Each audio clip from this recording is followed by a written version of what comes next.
Alô, amigos que acompanham semanalmente o programa Sustentabilidade, trazendo informação preciosa para o seu trabalho, para a sua vida pessoal. E temos feito uma série de entrevistas na área de comunicação, porque na verdade comunicação também é uma forma de sustentabilidade, porque aproxima as pessoas num formato de eficiência de produzir com menos custo. E para falarmos sobre isto, uma pessoa com larga experiência em grandes televisões, Globo, Record, até na Manchete, que agora vai ser reprisada pela Globo, e a Áurea Regina de Sá, jornalista e repórter de todas essas emissoras, falará sobre a importância do media training, a importância de comunicar-se bem nos dias de hoje. Áurea, muito grato por nos receber. Obrigada pelo convite, é um prazer estar aqui, Roberto. Estou à disposição. O que é media training, primeiro? Vamos explicar para a audiência. Pela definição, é o treinamento para mídia, o treinamento de mídia. E nesse caso, mídia está ligado à imprensa, aos veículos de imprensa, jornal impresso, revistas, rádio, TV. Com a chegada da internet, essa mídia se ampliou bastante. Então, as orientações do media training também servem para quem se expõe na internet. De maneira geral, para quem se expõe para o seu público e tem que passar mensagens que representam a marca que essa pessoa defende. Pode ser uma pessoa que está ligada ao mundo corporativo, numa empresa privada, pode ser alguém do mundo da gestão pública e também artistas, atletas, profissionais liberais e todas as pessoas que se expõem de alguma forma. O media training não é tão acessível ou tão procurado por pessoas comuns que acabam virando notícia, viralizando por conta das suas falas malditas. Todos os dias nós temos isso por aí. Mas deveria estar disponível para essas pessoas para que todos ficassem conscientes de tudo o que fala e manifesta, porque nós comunicamos aquilo que somos. E é importante que as pessoas tenham consciência dos prejuízos, das consequências disso. Você é autora de 2 livros, né? Sim, eu tive a oportunidade de escrever o Backstage, trouxe aqui para mostrar para vocês. Tá legal. É um livro de histórias, são histórias curtas, 31 entrevistas, 31 episódios de entrevistas em que eu participei e pude conferir o deslize dos porta-vozes que eu entrevistei. Então, aqui tem histórias de políticos que ainda estão na ativa, executivos, vários ocupantes de cargos públicos que, de alguma forma, pecaram na comunicação ou na interação com o jornalista ou com a equipe de TV. No caso, a maioria das histórias que eu reproduzo aqui são da época que eu atuei em TV e não em rádio, que eu também tive a oportunidade de atuar.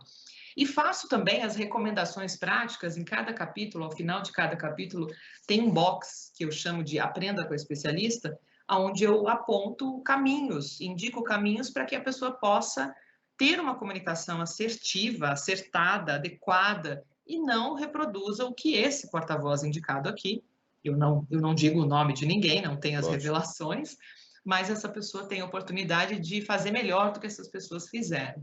Eu gosto, sabe, Roberto, de não apontar, não são erros, defeitos ou problemas. Eu chamo de deslize porque fica um pouco mais suave, mas é, de alguma forma, um convite para reflexão, para que a pessoa possa se aprimorar e, com isso, ela vai também oferecer uma comunicação de mais qualidade.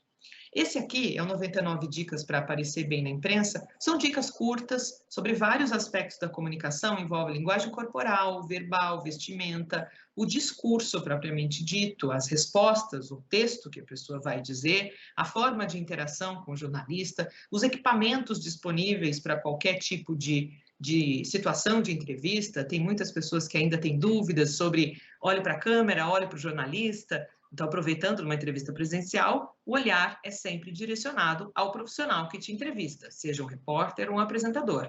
Aqui na internet, eu tenho que olhar para a câmera, para que tanto o meu entrevistador, Roberto, como os espectadores, os internautas, tenham a sensação de que eu estou olhando no olho de vocês. Se eu ficar olhando para o monitor, eu não passo essa ideia, e posso até passar a ideia egóica de que eu estou me olhando no espelho aqui, né, na tela refletida. Então, são muitas as orientações que compõem esse trabalho para capacitar as pessoas e para elas terem consciência da forma como se comunicam e não ficarem preocupadas naquele momento, mas que gesto eu faço, onde eu coloco as mãos, para onde eu olho, e se preocupar exclusivamente com as estratégias de comunicação, com o discurso que elas vão apresentar ali, porque esse trabalho está muito relacionado aos resultados financeiros de um negócio.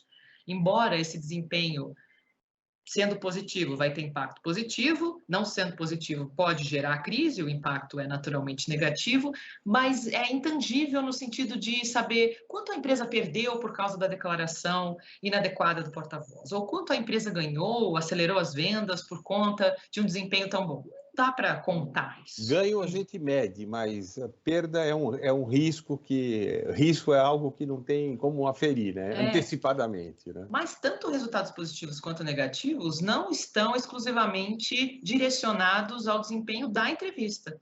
Pode envolver outras ações de marketing. Então, o Media Training não deixa de ser uma estratégia de marketing que está focado na pessoa, não é exatamente na comunicação da empresa. É claro que a comunicação da empresa é o que vai sair da boca da pessoa, mas é preciso capacitar a pessoa para que a comunicação pessoal reflita na comunicação empresarial ou da empresa pública, qualquer que seja o espaço. E, Áurea, especialmente 99 Dicas, né, que fala da linguagem corporal, né, que diz muito sobre a pessoa, né? Como é que é esse trabalho? Porque estou imaginando um CEO de uma empresa que está falando com seus funcionários e a expressão corporal às vezes está dizendo aquilo que ele está sentindo, que não é exatamente aquilo que ele gostaria de falar, né? Como é que treinar esse cenário isso eu queria esconder, isso é para mostrar? Fala um pouco sobre isso. Tendo consciência. A grande entrega do meu trabalho, eu sempre digo que é a autopercepção ampliada. Ontem, para você ter uma ideia, eu apliquei um Media Training para 4 executivos e a primeira coisa que eu falei para eles, depois do bom dia, é um prazer estar aqui e tal, em cada um de vocês tem um botão para chamar atenção, né? Para deixá-los curiosos.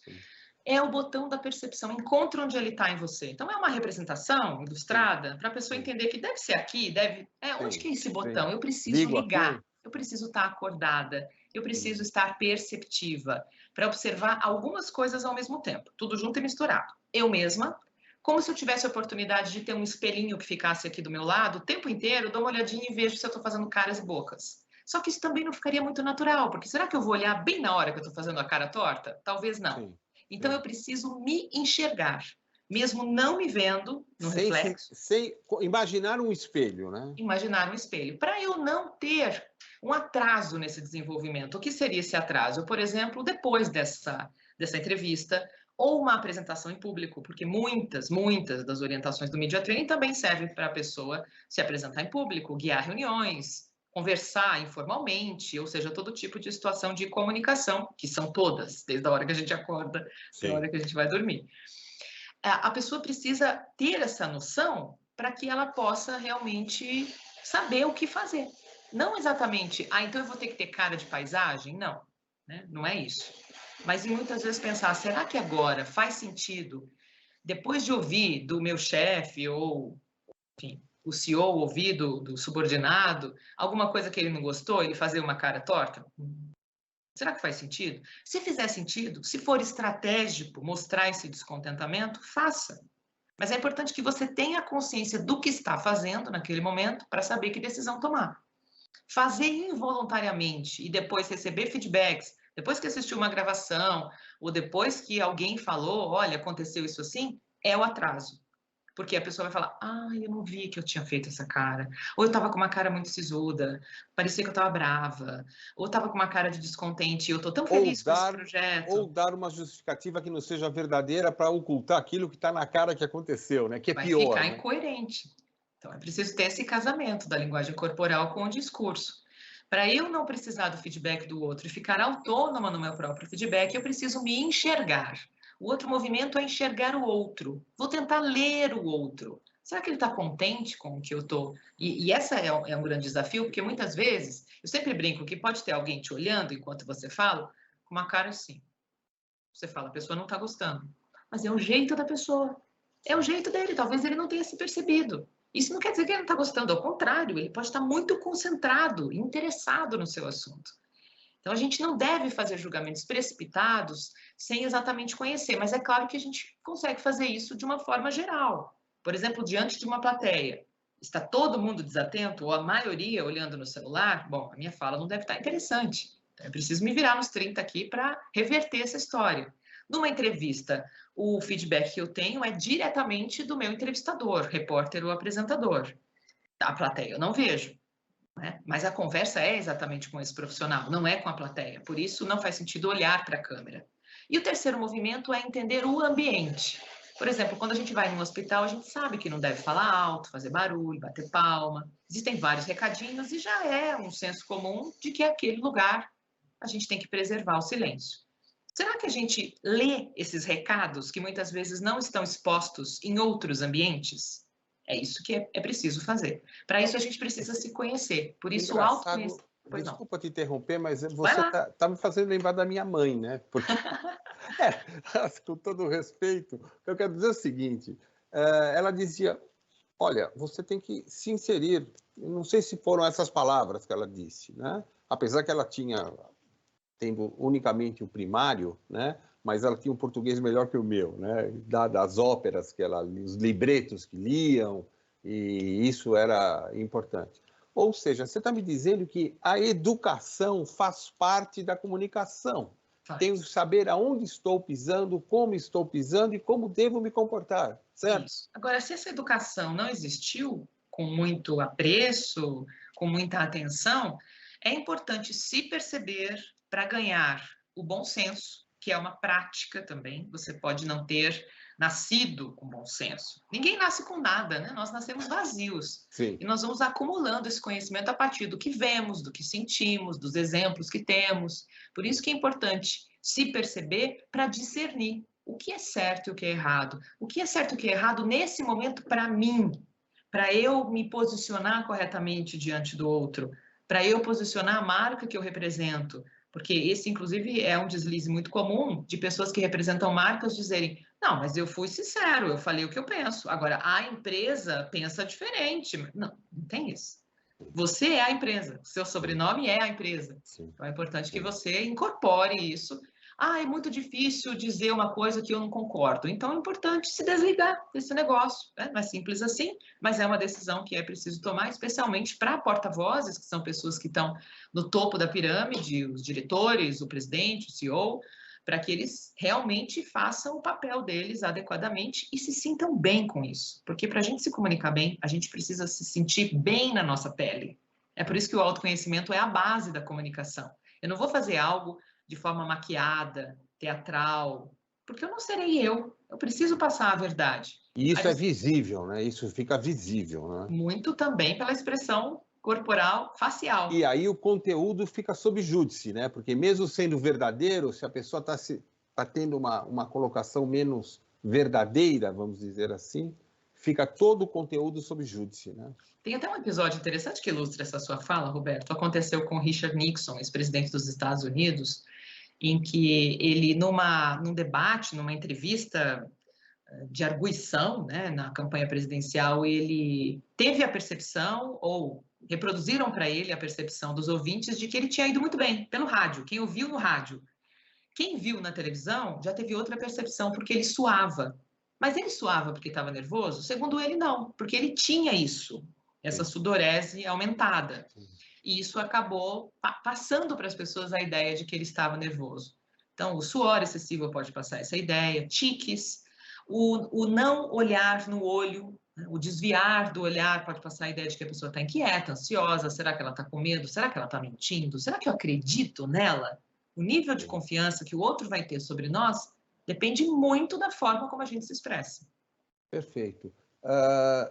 Ou seja, você está me dizendo que a pessoa tem que ser sincera e honesta, né? Inclusive, você falou uma coisa interessante, porque você disse assim que o sobrenome, às vezes, da pessoa é o da empresa, né? E isso é uma verdade muito grande, porque no tempo que eu trabalhei na Philips, eu falava que eu era o Roberto da Philips, quando eu ia em alguns lugares. Quando eu saí, eu tive que assumir o meu sobrenome.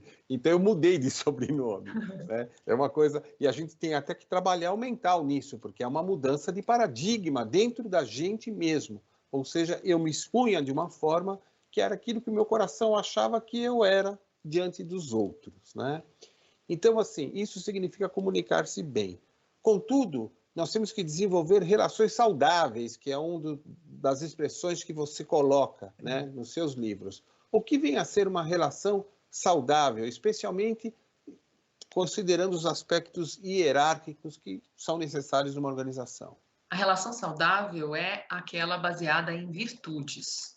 Quem nos traz as virtudes é o Aristóteles, filósofo grego, lá de 300 anos antes de Cristo, foi o primeiro, ou, na verdade, o Platão foi o primeiro que começou a falar sobre isso. Aristóteles foi aluno dele e investiu mais tempo nisso. Grande parte das obras do Aristóteles está baseada na propagação das virtudes, os hábitos bons, as práticas boas, que nada tem a ver com religião, pode ter também, mas a gente não está falando disso aqui. Então, pensa em tudo o que é positivo: empatia, escuta ativa, generosidade, gentileza, respeito, ética. Tudo que tiver a ver com prática positiva é considerado virtude. Se eu pautar a minha vida pelas virtudes, eu serei naturalmente uma pessoa melhor e a minha comunicação, naturalmente, vai ser também saudável. Qual é o papel do repórter nesta hora, então, quando ele vê uma atitude menos feliz do entrevistado? Ele deve contemporizar, porque assim, hoje em dia o pessoal quer ver sangue, né? E alguns exploram o equívoco.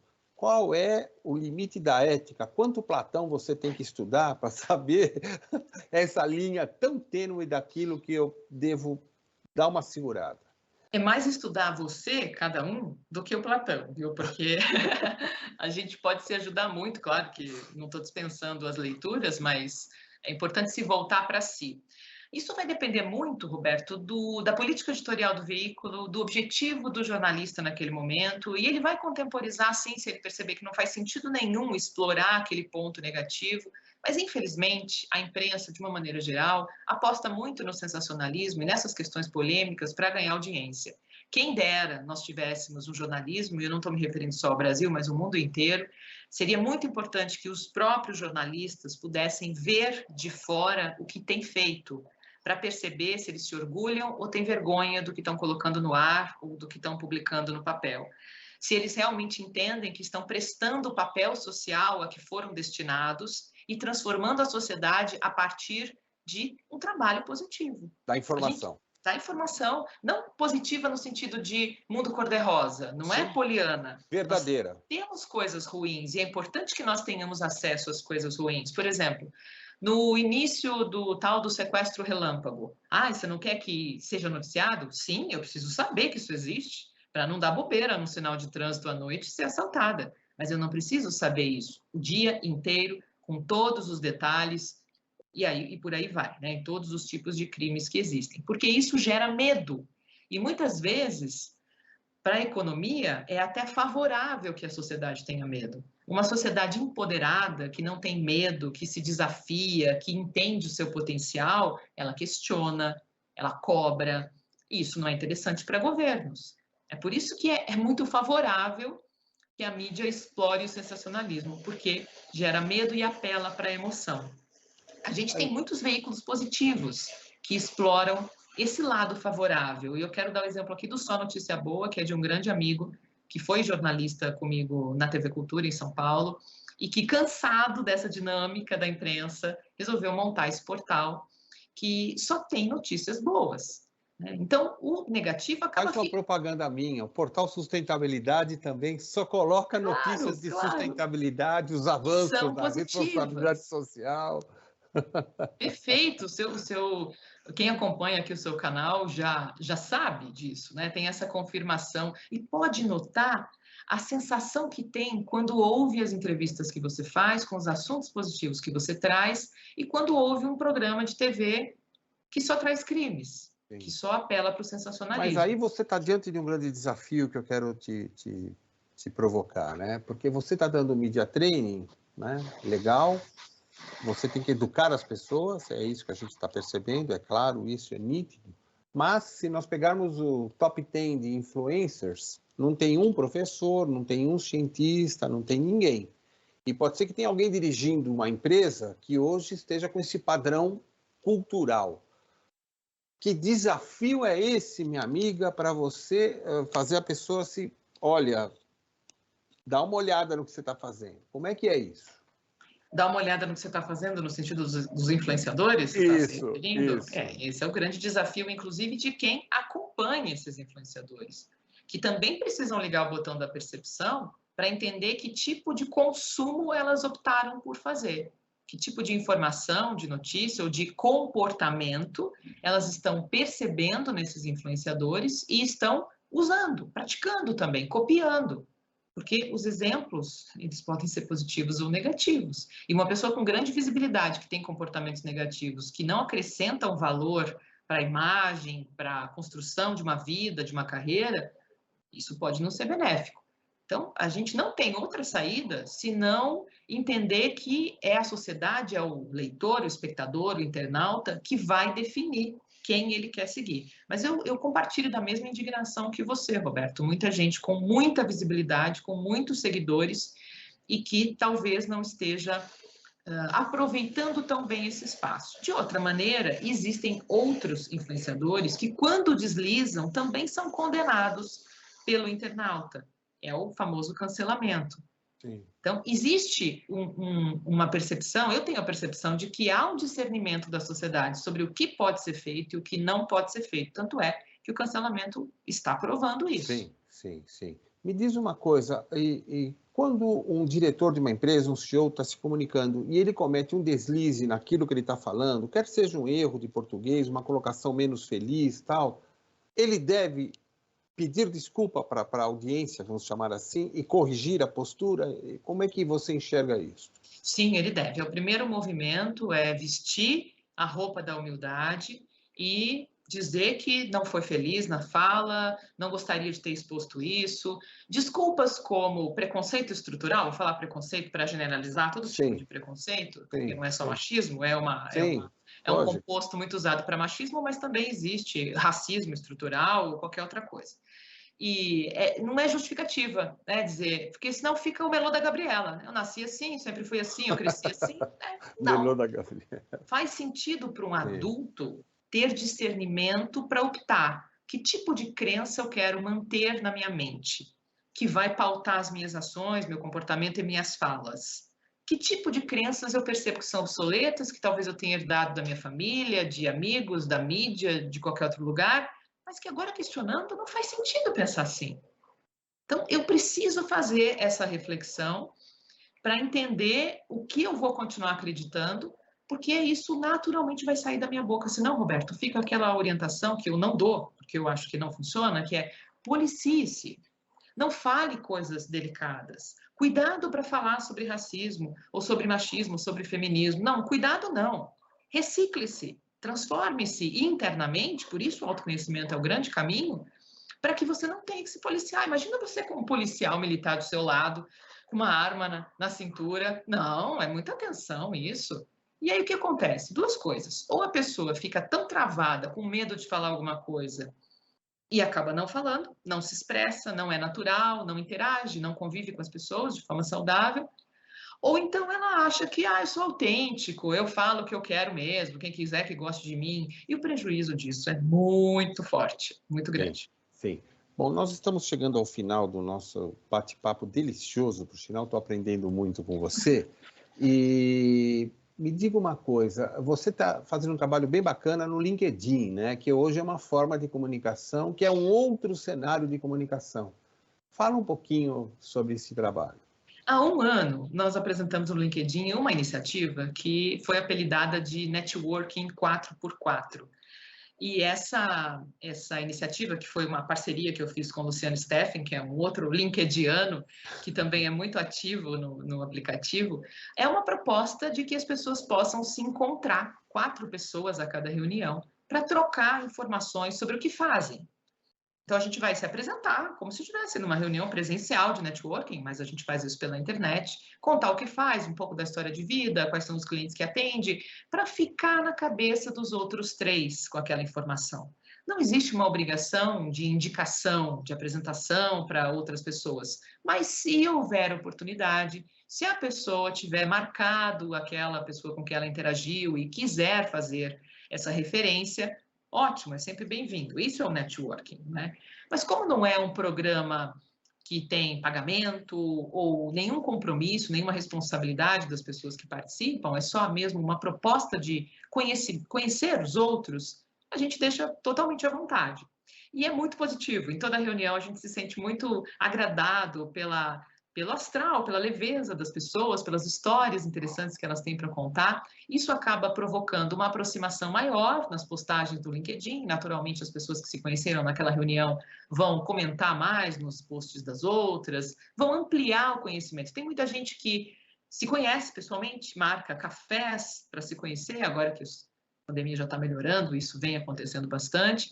E com isso, a gente incentiva que a prática do networking aconteça de uma maneira um pouco diferenciada. É diferente de você fazer uma análise do seu perfil no LinkedIn e olhar, essa pessoa aqui é interessante, gostaria de conhecê-la. Fulano, vamos marcar uma reunião, um café, eu queria te conhecer. Talvez a pessoa não sinta, né? Mas por quê? Será que ele quer pedir alguma coisa para mim? Quer me vender alguma coisa? E não é essa a intenção do networking 4x4. Isso, inclusive, é uma grande alavanca para pessoas que têm um papel de mais destaque dentro da sociedade, como, por exemplo, os CEOs, como você citou, que, na minha opinião, deveriam ser mais atuantes, inclusive no LinkedIn, perder um pouco esse medo da visibilidade e se expor mais, mas não blindados pelas assessorias de imprensa, com textos prontos que publicam no perfil deles. Eles mesmos se expondo para interagir mais, influenciar positivamente, contando situações sobre empreendedorismo, sobre carreira, que possam favorecer as pessoas que estão ali naquele microcosmo do LinkedIn. Perfeito, Áurea, muito obrigado. Foi muito gostoso conversar com você. Espero em breve retomar esse papo com o cenário da comunicação, especialmente agora, não só no LinkedIn, mas esse cenário de retomada para o contato físico, né, que está sendo tão importante. Muito obrigado. Viu? Obrigada também pela oportunidade, Roberto. Foi um prazer. O programa Sustentabilidade trouxe hoje para você informação para quem quer progredir na carreira